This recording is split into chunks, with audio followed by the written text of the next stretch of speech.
warbaahinta ka howlgasha magaalada Muqdisho qaarkeeda ayaa xilliyada qaar tabisa warar been abuur ah oo aanan laga soo xiganin ilo rasmi ah. Waxa wararkaasi kamid ah ugu dambeeyay warkii ku saabsanaa in ra'iisul wasaaraha Soomaaliya Xasan Cali Khayre la sheegay inuu iscasilayo, balse wax yar kadib markii ay warkaasi tabisay idaacadda Radio Kulmiye ee ka howlgasha magaaladaasi ayaa waxa warkaasi beeniyay xafiiska madaxweynaha Soomaaliya. haddaba Cabdicasiis Golofyare oo ah tifaftiraha warbaahinta jowhar.com ayaan ka wareysanay siyaabaha ugu habboon ee wararka been abuurka looga hortagi karo, wuxuuna u waramay tifaftiraha laanta af Soomaaliga ee BBC-da Cabdulaahi Sheekh Cabdi. warkan ra'iisul wasaaraha ay sheegaya inuu iscasilayo ama aqbalay dhinacyo badan ay ka soo bilaabatay warbaahinta qaar waa sheegeen waa sii daayeen markay adiga aan maqlay rag baa igu soo wargeliyeen warbaahin hebel baa sheegtay ra'iisul wasaaraha ayaa iscasilayo darbadiiba aniga xafiisyada iyo dhinacyada qosaysaha la xiriiray markaan la xiriirina waxay dhaheen warkaas wax kama jiro. inta badan xogahaas oo kale marka la dhaxay rumor ama xanta siyaasadda oo kale waxay u baahan tahay in aad la isaga hubiyo. laakiin laba arrin ay jirto Soomaha Cabdicasiis marka la eego dawladda waxa laga yaabaa inay wax qarinayso xataa hadii ay jiraan, tan labaadna dadka warka soo shaacbixina waxa laga yaabaa inay been sheegayaan. marka sidee isugu dheelitiri kartaa labadaasi? marka hore waxaan isugu dheelitiray warkii warbaahinta maadaama laga sii deeyay oo warka uu yahay waran cod la adeegsana ama ila la soo xigay ilaa sideedaba marka la soo xiginayo waxay noqon karaan ila asku hubto oo ka xaqiijin karto. sideedaba magaaladan waa loo jawaa nimba meel uu war ka helaa, aniga meelaha warka aan ka helo oo aan u aqaanay ilaha kama dambaysta markaan la xiriiray waxay saacad ugu sheegeen warkaas jirin.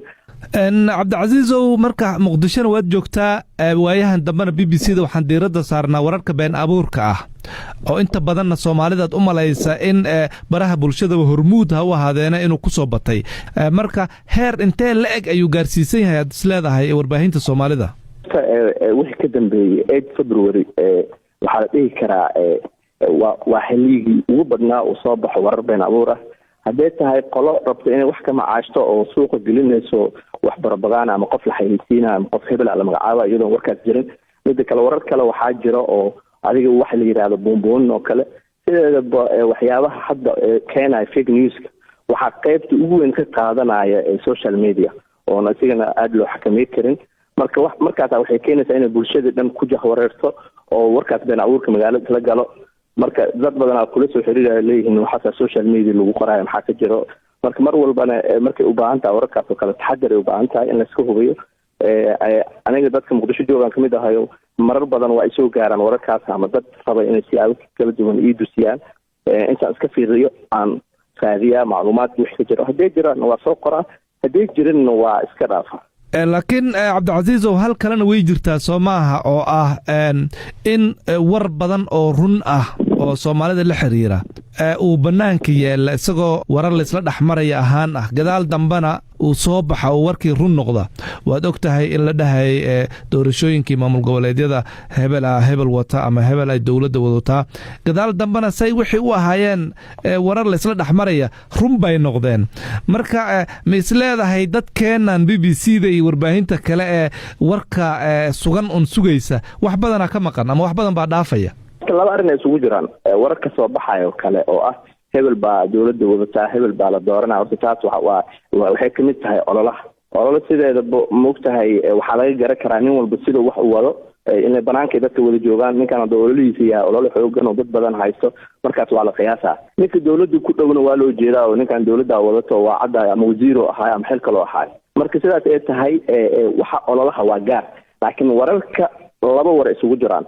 mid waa adiga been abuur oo beledka la geliyo ama suuqa soo galo, midna waxa waaye xanta siyaasadda. marka xanta siyaasadda ay markasta u baahan tahay in yani la iska filtreeyo. mararka qaar war xan siyaasadeed helay ama war caadi xan suuqa ku jiro warkaas inta badan 80-90 warkaas waxay noqdaan. su'aal ahaan waxaan kaaga soo qabanaa arrintii qalbi dhagax oo kale oo markii qalbi dhagax dawladdu u dhiibay Itoobiya aniga waxaan maqlay xilli kalin dhexaad amal duhuradii markii warkiyan raadiyay saan u dhabagalay ama gobol ha noqoto ama magaaladii dadka joogo ilo badan aan la xiriiro.